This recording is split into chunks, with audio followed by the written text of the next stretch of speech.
Welcome to Chai with Ping. This is Ping Robert, and in this podcast, we will cover a range of different topics from culture, languages, and underrepresented stories. Join me with a cup of chai and listen to these stories. Welcome back to Chai with Ping. Today, I have a guest who is coming back. She recorded some time ago, and then she came back to the show because we want to talk about NonFaith. Let's welcome Sasha. Hello, Ping. Yay. You're just so much fun to talk to. I had to come back. I enjoy talking to you too. Before we get more cheesy and cheeky, what is NonFaith for you?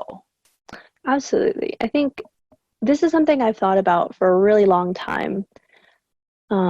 And I think for me, non-faith is just really the absence of an organized religion. Because, and I'll kind of go into this a bit later, I definitely still feel spiritual as a person. But I just have never felt a connection to the notion that there is a creator or that there is a God, a single thing that created all of us and judges us and expects us to behave a certain way. That's non-faith for me. I just took a screenshot, so that's why it took me some time to unmute myself.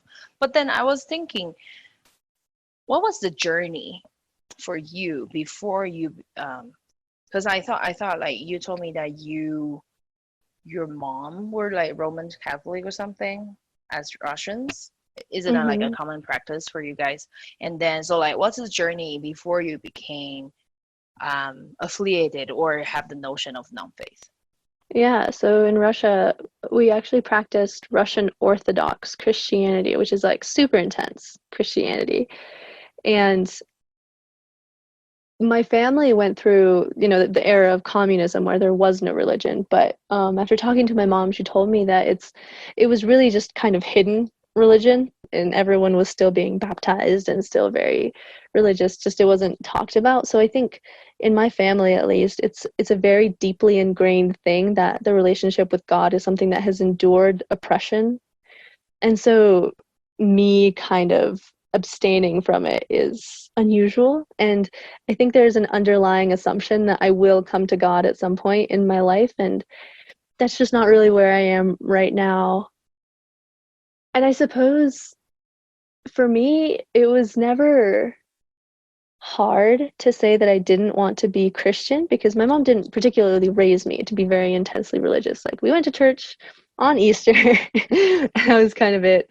And she's pretty into religion. Like, she does the Great Lent, where she like abstains from food for like a long time, good few months or something. And yeah, it's super intense. She's really into it. But yeah, she never forced it on me or my sister, and so we kind of aren't religious. And after going to college and meeting my partner, who came from a religious household, I've sort of understood better the way I want to have a relationship with the world, and that's not through believing that there is someone who I need to please. I guess that's a very biased way of saying it, but that's sort of how I see it. More as like a connection with the earth rather than with a single creator. Yeah. Oh, wow. So what do you believe in your creation? Like, if you don't believe there's a creator, where does life come from for you? I actually recently read the Dalai Lama's book on life and spirituality, and it was a really cool sort of way to think about the notion that we all come from the earth, and so we are all connected in that sense. And in Buddhism, there's no God, essentially, but there is sort of a spiritual connection with everything on earth. And that's sort of what I understood the Dalai Lama to be saying as what is the word you say when you have our obligation to each other? That's kind of our obligation to each other as human beings, that we feel a connection with one another, and through that we have empathy and compassion. And yeah. Did that answer your question? I don't know. I just kind of... That's fine. No. It's so fascinating. I want to hear more about the book that you read. What is the ideology behind? Because Dalai Lama is like Tibetan Buddhist, right? So it's a little bit different from the Buddhist Buddhism that I know from Taiwan. Mm. So like, what is his notion? If there's no God, then our lives, like you already talked a little bit about that. It's like we need to keep ourselves accountable for each other. Then is there anything more? Yeah, from what I understood in his book, he talks a lot about his responsibility as the Dalai Lama, the 13th, I think, incarnation, to bring peace to the world and to the Tibetan people. And he kind of says that he will continue to come back to the earth until he has accomplished his goal of bringing peace. And yeah, I guess from what I understood for Buddhists, there's no I don't know. I don't know how to I guess it's just like I'm still very much exploring this, but yeah, it's I don't know. I don't know how to answer that question. That's fine. That's fine. And what resonates you the most from that book? I think you already answered some part of it. It's like you agree with like us coming out from the earth, but Mhm. there's no God. Is there anything else? Yeah, I guess I suppose I've had trouble understanding like why there has to be a God, because I've talked to quite a few of my friends who are religious, and they're sort of saying to me like, you're almost there, like you believe in the connection of all people and that we have a responsibility. Why don't you believe that one thing created everything? And I guess I'm just sort of stuck at the notion of like, why does one thing have to create everything? And yeah, I've also been doing a lot of like meditation and an inner exploration, and that Yeah. sort of led me to Soul believe searching, right? exactly, yeah, the Yeah. quarantine has gotten me. But like led me to believe that we do have a responsibility to one another as people, and maybe that is what differentiates us from other beings on this earth, that we have this conception of a greater thing. I don't know. It's very kind of up in the air for me, and I'm just kind of like, who knows? Maybe there is something, maybe there's not. It sounds like you're okay with the blurriness. Yeah. Like, because for my personality, like I always seek for an answer. So like if things are blurry and unknown, that makes it like really hard on me. But then, Yeah. yeah, go ahead. That's kind of what I struggled with like Yeah. organized religion, was that there are no answers to some questions. And that was the reason that I started to look for other things, because questions of like, why did why didn't God do this? Why did God decide to do this? And that's kind of what led me to these more general concepts of the notion that we are all human, and that we are connected through that humanness, and that we have a responsibility to take care of each other and the earth. Like those are concrete for me. They're very broad in general, but there's something I can stand on. Whereas with like Christianity and other I just couldn't. There was nothing for me to stand on. What do you think about that? Yeah, good question. Because I'm a Christian, and now we're turning this as a dialogue. It's important. I want to hear you. Yeah. Yeah. Let me see if I understand your question correctly. You're asking how I believe there's a God, or how do I connect with it? Yeah, kind of what is the ground you stand on? What do you come back to with your faith? Good question. My background is like I grew up in a Christian family. However, being a Taiwanese, only 5% of people, or even less in a lot of areas, are Christian. So then we are this tiny little unique group of people. My parents didn't force us to, like me and my brother, to become Christians, but then I chose to be when I was 12.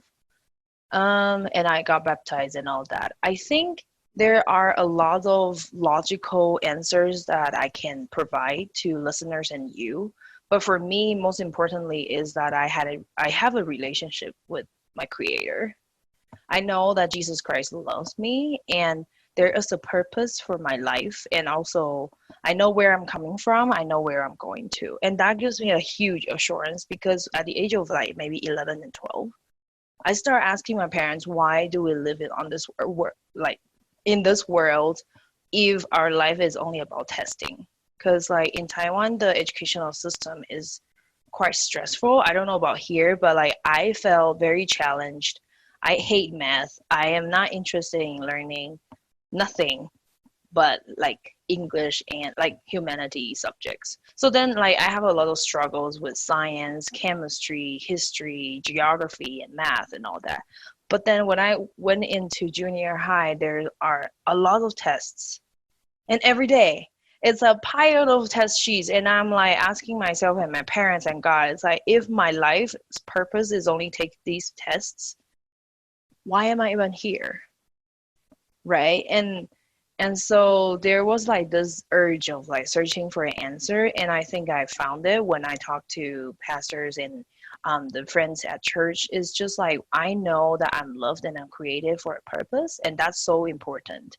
Like those temporary hardships, difficulties, or trials on this earth is not the end of my story. Like, and I look for the glory and the hopes at the end of this life. And you know, you probably have heard that when you baptize, then you have a new life, like you kind of have the resurrection with Jesus Christ and all that. And for me, it's like it doesn't start when I die. It starts right at that moment. Like I can always have a new life, a new beginning with a loving God. And there, like, I guess I am a little bit perfectionist. So like I have a very high standard for myself, and then I fail all the time, right? Because we're not perfect. And then I will be like really frustrated and angry and upset. It's like, why do I make all these mistakes and all that? But then when I go back to the Bible, I know like he is a loving father, and it's okay to make mistakes, and then we can always come back to him. So I think that's the relationship that I have with Jesus, and that keeps me ongoing. But like seriously, I don't know a lot of answers, and like the ones that you're wondering about, it doesn't mean that I don't doubt with my faith. It's a journey, and then I think every time I experience something or I got confirmed with something like in my life, then it also confirms my faith. Any questions for me?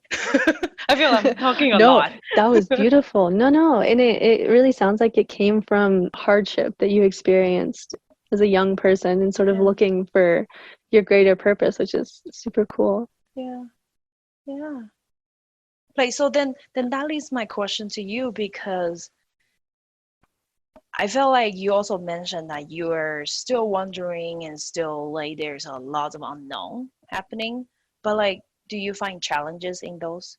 Or it's just like, Yeah, I think it's, as a person who chooses to identify as atheist, which because I do, it's sometimes hard to relate really closely with people who are deeply religious, because that's just like a fundamental aspect of humanity that we don't connect on at all. And especially with like people who are very important to me in my life, there's just like a fundamental rift, especially when that person's entire life is very centralized on religion and faith, and mine is the exact opposite. It just feels really hard to make that connection, and that's kind of sad, because I personally believe that while faith is important and it's really good for you to root your life in it, I don't feel like it should be what defines other people for you. Other than in religions, that's exactly what should happen. You should seek other people of your own faith and be fruitful and multiply. But I don't know. We just live in such a globalized world now where that's so much harder to just alienate someone based on their religion. And I mean, yeah, and since coming to university, where actually, you know what? I feel like I know more religious people now that I'm in university than I did in high school, because my high school was very sort of like liberal, and I barely knew anyone that was religious or Christian. And I came to the University of Denver, and there's a lot of conservative religious people, and it's like a new environment for me, which is very interesting. Yeah. I have a question. Yeah. You said like you mentioned like some of the people who have their own religions that make you feel like, you didn't put that word, but I'm thinking maybe it's like excluded. Yeah, that's a good way of Yeah. describing it. Yeah. Was there a story or what exactly happened that you felt offended or hurt by those people? And what happened? Yeah, I mean, there's just kind of a person in my life who I really wanted to connect with and who I wanted to like me a lot. And just fundamentally, that belief surrounding religion and my choice not to engage in religion and theirs too deeply, and to deeply engage in it and to center their life around it, um, just really created a rift in our relationship and sort of destroyed the mutual respect that is sort of expected in adult relationships. And I suppose I definitely judged them on that basis, and they likely judged me. And I think we both sort of assumed the worst of each other at times on the basis of faith and non-faith, them within the context of their religion and me outside of it. Yeah, I think when it comes to things that are as divisive as faith, sometimes when there's not like a good dialogic situation in which you can talk about your experiences, it can really just devolve into this expectation of malintent. And it's really sad. And I don't know how to get around that really as a people. And yeah, I don't know. Yeah, it sounds definitely very difficult and challenging, especially like when your feelings are hurt by those people. And then it sounds for me that you were judged because of your faith or non-faith, and that's it. Like they don't care you as a person, and there's no other things that can be discussed. Yeah, exactly. And that's not even the fault of the religion, really, but just Mm. the outlook of the person. And then unfortunately, they represent their religion to everyone else at Yeah. that point. Wow. So do you also kind of take it as an offense, like so those people from those religions that when they offend you, and do you kind of judge back? What do you judge back? Like the Right. person or the religion that they believe in? That's hard because, especially with religions that I haven't been exposed to as much, kind of like Buddhism and, oh my goodness, Judaism. I don't, what is the, what is the Muslim religion? Oh my God, how do you say it? Which one? What Muslim people Oh, follow? Islam. Islam. Oh my God. That's okay. This is all kindred. Thank you. Listeners, we're kindred. We're There's no honest. rehearsal. English is my second language. Be nice to me. Like I haven't been exposed to those religions as much, so I think I'm more inclined to have an open mind towards people who ascribe to those faiths because I don't know a lot. But with people that I have been exposed to a lot of, which is Christians, I have sort of slowly developed ideas of what Christians do and who they are. And to me, they're a conservative white male in their 50s who's like a little racist and who calls me Oriental sometimes, right? This is a very specific person I'm What? talking about. I know. But anyway, that's an experience I had with the conservative white male in his 50s. But who Yeah, is Christian. But like those like little things that build up over time, and that's sort of what I've started to associate with Christianity, and that's what I'm yeah. trying to break down again because that's not what Christianity is. Or who Mhm. and you are the beautiful shining example of that, a young woman of color who is amazingly open and accepting, but also Christian. Yeah. Yeah, and I think the things that you're doing, like this podcast, are perfect for that and sort of breaking down those barriers. But yeah, I mean, like those experiences have built up for me. And so Christians haven't been a super nice bunch who are very accepting, which is ironic, right? Yeah. Because, yeah. I think, thank you, first of all. Oh, thank I think from the dialogue retreat that I gained from is to hear you guys' stories as Americans and or different people from around the world. But like for me, I realized that Christianity in the Western world, it has become a form of oppression. And then for me, coming from the East, from Taiwan, I never thought of that because like I feel I was oppressed a little bit at school because of my faith. Because most people don't believe in the same faith. They will go for Buddhism, Taoism, or a lot of multi-deity practices and all that. So did you encounter any other form of oppression from Christianity? it makes me think a lot, the fact that yours was sort of an a constant facing of oppression by being Christian, and mine is really the opposite, like constantly seeing religious imagery. And for me, I think just the notion that even legislation is becoming religious is frustrating for me. And like having to say the pledge, by the way, I don't know if I'm sure you knew that, but like non-American people, we have to say the Pledge of Allegiance every day in elementary, middle, and high school. I heard about it. Can you tell us more? Yeah. So essentially, I think it's usually like right at the start of school. Everyone stands up and they put their hand over their left side of their chest and they recite the Pledge of Allegiance, which is, I pledge allegiance to the flag of the United States of America and to the republic for which it stands, one nation, under God, indivisible, with liberty and justice for all. We would say that every single morning, all the way through grade school. And I didn't realize that that was pretty cultish until I talked to people in other countries, but like, it's not normal. And like having to say under God and also me being like someone who comes from Russia, a different country, and like being like super frustrated while I was saying it and like changing the words in my head. Like it's just this really weird sort of form of silent protest, but just the underlying assumption. And on our money, it says under God, and abortion is like heavily debated in Congress because of the religious connotation. And like there's just these things that pervade my daily life with traditional notions of Christianity that can be frustrating. But it's also sort of intertwined with conservatism and America's past as a conservative country that sort of escaped religious prosecution from England. It's just so heavily tied into our history that it's hard to separate it. Yeah. And I was learning this in class. It's like lots of like people who are here for the longest time, they happen to be Christian and European descendants and all that. And now they're making a lot of policy, like, so they set up the system, right? So then it's from their perspective. However, the US is changing a lot more than before. Like more and more immigrants are here, and more and more culture, languages, religions are happening in the same land. So okay.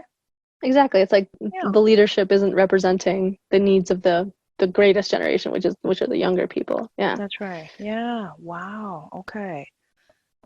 Thank you for sharing. I mean, I learned a lot. Like I didn't think about a lot of aspects in that.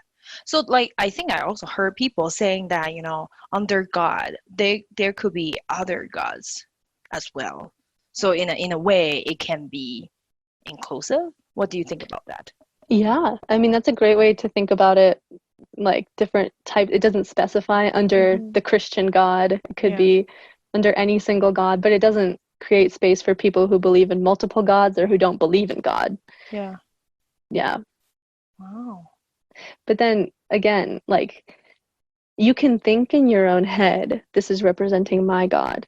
But if you speak in a place that is represented by the words which you speak, oh my God, I don't know what I just said. if you enter a space where the people who vehemently believe in the words that you're saying, like under God, and you represent what would be quote unquote the wrong God, that would still not be okay. So right. Got it. Yeah. Okay. We're gonna just leave it open. We don't know the answers. I like that's that. Just some discussion that we have. So like when you face all these challenges, how would you overcome them? Or what change of mindset do you have? The biggest thing I think has been learning like dialogic skills with you, Ping, on the retreat. It was really helpful because speaking from experience and just not assuming what people are going through helps a lot. For example, just like talking with that person who's very important to me in my life, just about my beliefs, and that it doesn't necessarily mean I have different core values. Like I think we can fundamentally agree on the fact that like murdering people is bad and we should try to be better people and we should always make other people happy when we can, but we just do it with different motivations. That person does it through God and I do it through the responsibility I have to other people and wanting to create more peace in the world. Yeah. Do you think I was just like after the retreat, some part of me has become frustrated because it does like yes, we learn the dialogic skills, but it doesn't mean the rest of the world know that. So then when I really have I want to have a dialogue with some people that I don't agree with a lot of things with, but like they're not ready to do that, and then they get like emotional and like offensive, and so for me it's just like I can't continue that conversation with you. Yeah, so that's just being hard for me to apply that in my life because not everyone is on the same level. Has it been for you? Yeah, I think to respond to what you were saying, but the fact that you're able to display those dialogic skills is already a good thing because people can sort of absorb that energy from you and take after your example in the future, even if they don't respond that way in the moment. Like you're still doing a really good thing by using those skills. Yeah. Whenever you can.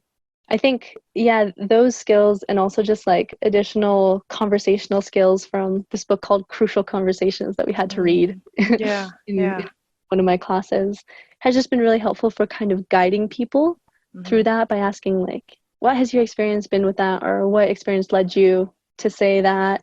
And do you think you have any underlying biases when you say that type of thing? Yeah, I think, I used to always wonder if it would be possible for us to have a universal religion, a single belief among all people. And how does that look like for you? It looks impossible. I really don't think so. And why don't you think so? Yeah, why don't you think that's gonna be possible? Because to do that, you would have to force other people to believe something they don't want to, and or brainwash them type of thing. Because the fact of the matter is people are always going to be shaped by their experiences, and the things that they take solace in will always be unique. And I think as long as we put enormous emphasis on the way that those beliefs are displayed, we'll always have issues such as unfair legislation and preference towards people who are religious versus non-religious. But I think people have to have that space to get their creature comforts, which everyone needs. I have a question after the retreat is also like, great, we can have dialogues or conversations, but like when it comes to the decisions, the policy making, who holds the power, and what happens if those people who make the decision and then we don't agree with them, right? I think that it's not about having dialogue or not. It's also about the decision after it's made, then how much impact it brings out to a greater community.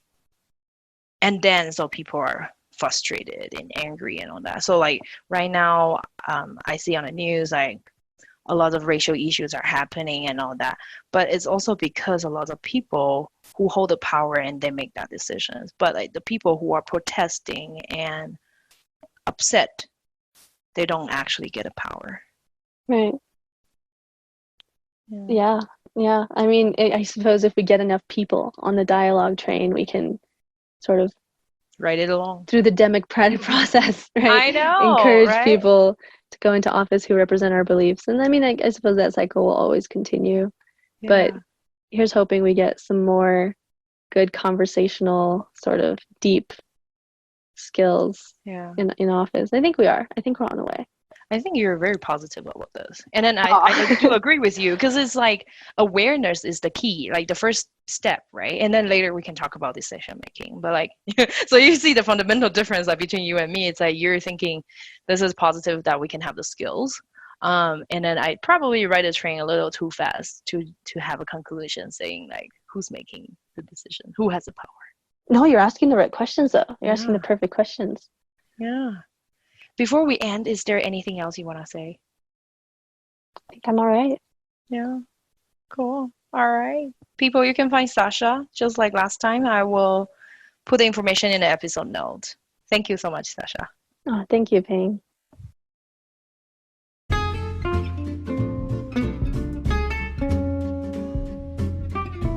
Thanks for listening to Chai with Ping. Let us hear your voices and stories. Please share this episode, like and follow us. on Instagram at chaiwithping. You can also email us at chaiwithping@gmail.com. Till next time!